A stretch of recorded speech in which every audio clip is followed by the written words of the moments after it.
కాబట్టి తను చేసినటువంటి పాపం వలన పర్యావసానం అంతున్నప్పటికీ కూడా ఆ ఒక మనుష్యుని, ఆ గెరాసీను పట్టణంలో ఉన్నటువంటి ఆ వ్యక్తిని దేవుడు విడిచిపెట్టలేదు. లూకా సువార్తలో ఒక సమరయుడిగా, ఆ తర్వాత మార్కు సువార్తలో ఒక మనుష్యునికి ప్రభువైన క్రీస్తే తన దగ్గరికి వచ్చి తనను స్వస్థపరచడానికి దేవుడు ఇష్టపడుతూ వచ్చాడు. అదేవిధంగా తను చేసినటువంటి పని ఏంది? ఆ ఒక మనుషుడు ఏం చేస్తూ వచ్చాడు? ప్రభువుని అడుగుతూ వచ్చాడు. ఏమని అడుగుతూ వచ్చాడు? 18వ వచనం అండి, మార్కు సువార్త 5వ అధ్యాయం 18వ వచనం. ఆయన దోణి ఎక్కినప్పుడు దయ్యములు పట్టినవాడు ఆయన యుద్ధ తను ఉండనిమ్మని ఆయనను బ్రతిమాలుకొనెను. ఏమడుగుతా? తను బ్రతిమాలుకుంటూ వచ్చినాడు. తన జీవితంలో ఎన్నో అనుభవాలు,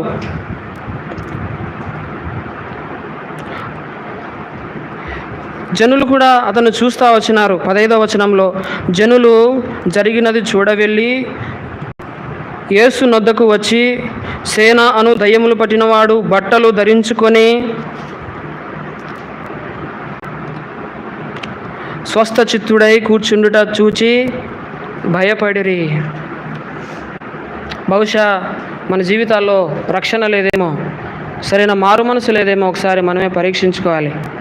నిజంగా తిరిగి తన జీవితంలోకి యేసు వచ్చినప్పుడు తిరిగి తన బట్టలు ధరించుకున్నటువంటి వాడే, తన వస్త్రములు ఎలాంటి వస్త్రములు? నీతి వస్త్రములు, రక్షణ వస్త్రములు, సన్నపు నార బట్టలు, పెళ్లి కుమారుని అలంకరించినటువంటి రీతి, ఒక సైనికుని వలె, యుద్ధ సైనికుని వలె తనకున్నటువంటి సర్వాంగ కవచము, ఆ యొక్క ఆ ఉజ్జీవము తన కళ్ళలలో చూసి జనులు ఏమవుతూ వచ్చినారు? భయపడుతూ వచ్చినారు, భయభ్రాంతులకు గురవుతూ వచ్చినారు. తన ఉగ్ర రూపం దాల్చిన కాదు, తన సంఖ్యలను చూసి కాదు, తన సమాధుల అనుభవం కాదు, తనకున్నటువంటి ఆ రక్షణ అనుభవం, ఆ ఉజ్జీవము, ఆ ముఖంలో తేజస్సు, ప్రభు ఆయనను దర్శించిన తర్వాత ఆయన ముఖంలో కలిగినటువంటి తేజస్సును చూసి జనులు ఏమవుతూ వచ్చినారు? భయపడుతూ భయభ్రాంతులు గురవుతూ వచ్చినారు. అందుకు గాను ప్రభువుని ఏం చేస్తూ వచ్చినారు? వద్దు పొమ్మని ఆయనను బ్రతిమాలుకున్నారు. కానీ ఆ వ్యక్తి ఏం చేస్తూ వచ్చినాడు? 20వ వచనంలో మనం చూస్తే, వాడు వెళ్ళి యేసునకు తనకు చేసినవన్నీ దెకపోలిలో ఆరంభింపగా అందరూ ఆశ్చర్యపడిరి. దెకపోలి అనగా చారిత్రాత్మక గ్రంథాలలో దెకపోలి అనగా 10 పట్టణాలండి.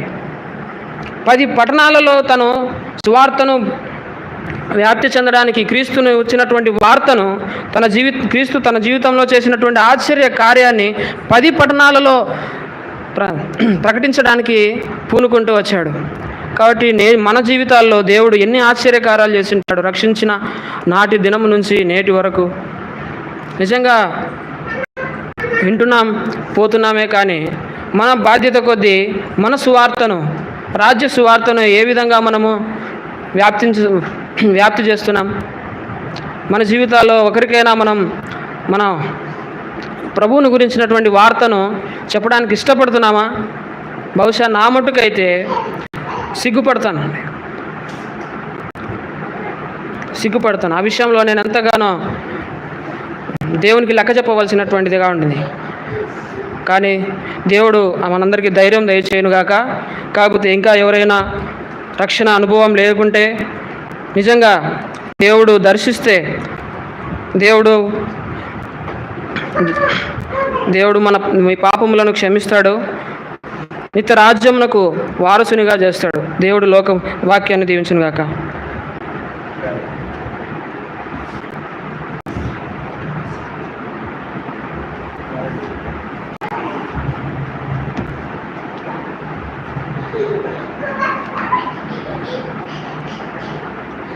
తండ్రి నీకు వందనాలు దేవా, మీరు చేసిన మేలు ఉపకారమును బట్టి స్తోత్రం, విత్తబడినటువంటి వాక్యమును బట్టి నీకు స్తోత్రం.